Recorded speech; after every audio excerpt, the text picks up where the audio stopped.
मैं हूँ रीना और स्वागत करती हूँ आप सबका कीप मुस्कुराना पे। आज हम बात करेंगे कृषि कानून के दूसरे एक्ट को लेके जिसका नाम है कॉन्ट्रैक्ट फार्मिंग। पिछली वीडियो में मैंने आपको बताया था कि कॉन्ट्रैक्ट फार्मिंग एक तरह से किसान पहले से ही किसी से कॉन्ट्रैक्ट करके उसके डिमांड के अकॉर्डिंग अपनी फसल को उगाएगा। अभी हम बात कर लेते हैं एमएसपी के बारे में। न्यूनतम समर्थन मूल्य या मिनिमम सपोर्ट प्राइस कह लें। इसमें क्या होता है, गवर्नमेंट पहले से ही एक रेट फिक्स करती है 25 रुपए।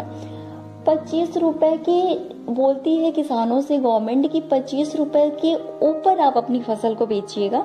इसके नीचे आप, अगर कोई व्यक्ति इसके नीचे लेने के लिए तैयार है, इसके ऊपर लेने के लिए तैयार नहीं है, तो आप गवर्नमेंट को लाके अपनी फसल दे सकते हैं। और एक मिनिमम सपोर्ट प्राइस कर देती है कि आपको एटलीस्ट आप इसे उगाओगे तो आपको 25 रुपए के नीचे नहीं मिलेगा, 25 रुपए के ऊपर ही आपके भाव जो है आपकी फसल बिकेगी। कई बार ऐसा होता है, एक एग्जांपल से समझते हैं, जैसे कि चना इस बार बहुत अच्छी कीमत में मार्केट में बिका, तो किसानों को लगता है कि चना अच्छी कीमत में बिका है, इस बार भी चने उगा देते हैं।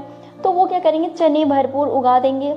इस स्टेट का भी किसान चना उगाते, दूसरी स्टेट का भी चना उगा दिया, तो क्या होगा, मार्केट में अगले साल मार्केट में सप्लाई बहुत ज्यादा हो जाएगी चने की और डिमांड कम होगा।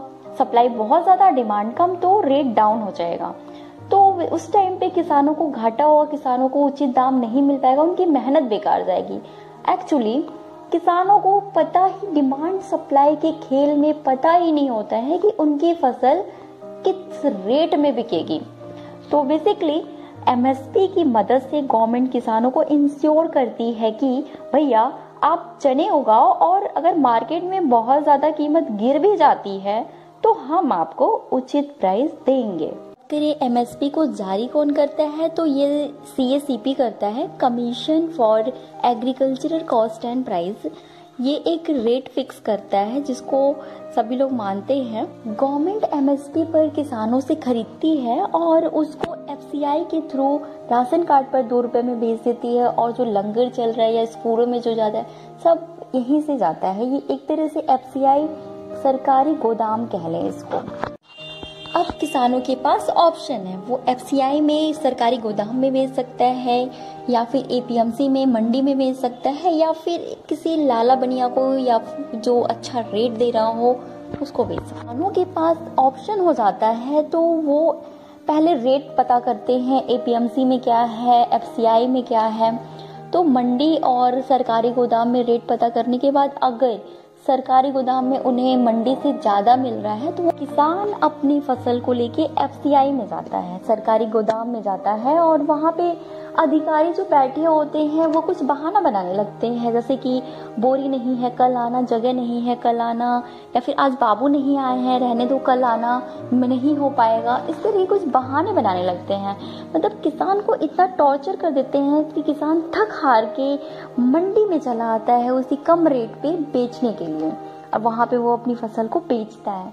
फिर वही सरकारी अधिकारी जो होता है वो आता है मंडी में, दलाल से खरीदता है और उसको ले जाके एफसीआई में पटक देता है। मतलब इसके एफसीआई और मंडी के बीच में जो गैप है, जो प्राइस का गैप है, वो सारा पैसा सरकारी अधिकारी के जेब में चला जाता है। एक तरह से देखेंगे तो एमएसपी पे करप्शन बहुत ज्यादा है। कुमार कमेटी में बताया भी गया है कि एमएसपी का लाभ सिर्फ 6% किसान ही ले पाते हैं। अब चलते हैं दूसरे एक्ट की तरफ। इस एक्ट में एक्चुअली सब कुछ कॉन्ट्रैक्ट बेस पे होगा। कॉन्ट्रैक्ट करके किसान अपनी फसल को किसी शादी में या फिर किसी कंपनी से कॉन्ट्रैक्ट करके वो पहले से ही अपनी फसल को उगा सकता है।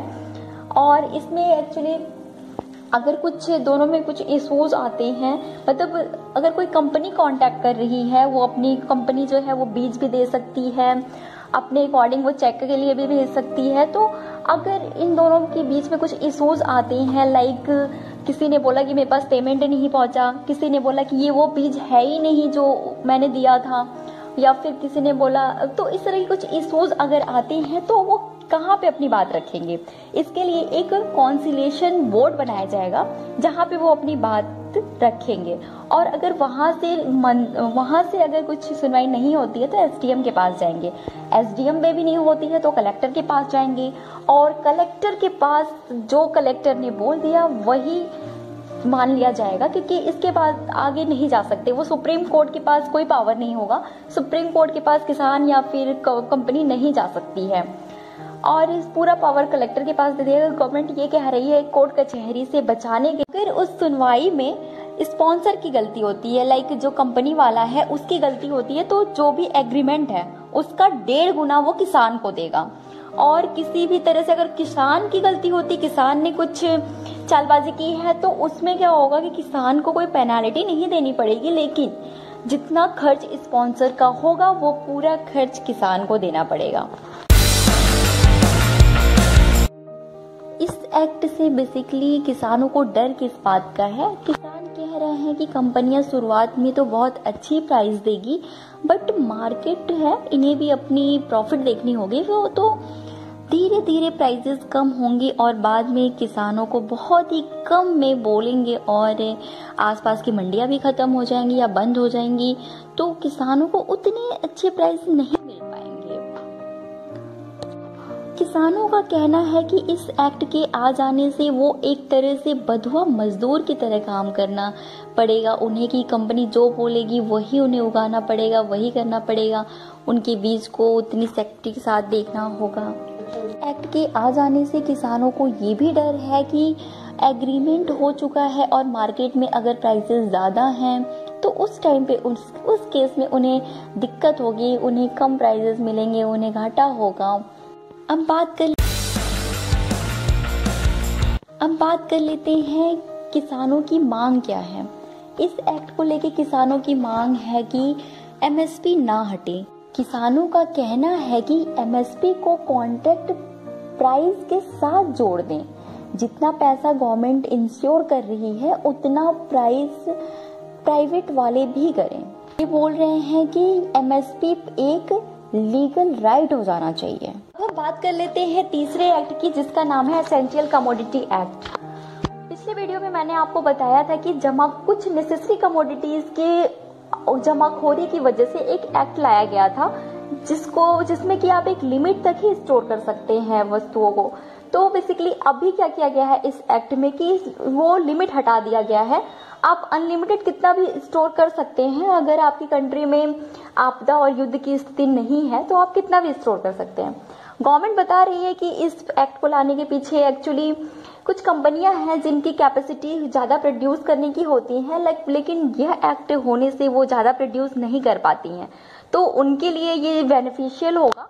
वो जितना कैपेसिटी होगी एटलीस्ट वो उतना प्रोड्यूस करेंगे और किसान भी चाहे तो स्टोर करके रख सकते हो। कि आप इस एक्ट के आ जाने से किसानों को डर क्या है? किसान बोल रहे हैं कि प्राइवेट लोग, जो बड़ी कंपनियां हैं, वो स्टोर करके रख लेंगे पहले से ही, जैसे कि पहले हुआ करता था। और ये भी हो सकता है कि जब नेक्स्ट ईयर वो अपनी फसल लेके जाएं तो वो बोले कि हमारे पास पहले से ही है, बोलो इतने में दोगे, तो उस टाइम पे तो इन्हें फिर उतने में ही देना पड़ेगा। और फिर इस कानून से बात करें तो किसानों को की मांग क्या है? किसान तो बोल रहे हैं बल्कि ये एक्ट लाने की जरूरत ही नहीं थी। होप कि आपको तीनों ही एक्ट समझ में आ गए होंगे। इस वीडियो को ज़्यादा से ज़्यादा लाइक करिए, कमेंट करिए और शेयर करिए। अगर चैनल को सब्सक्राइब नहीं किया है तो अभी कर लीजिए। Thank you.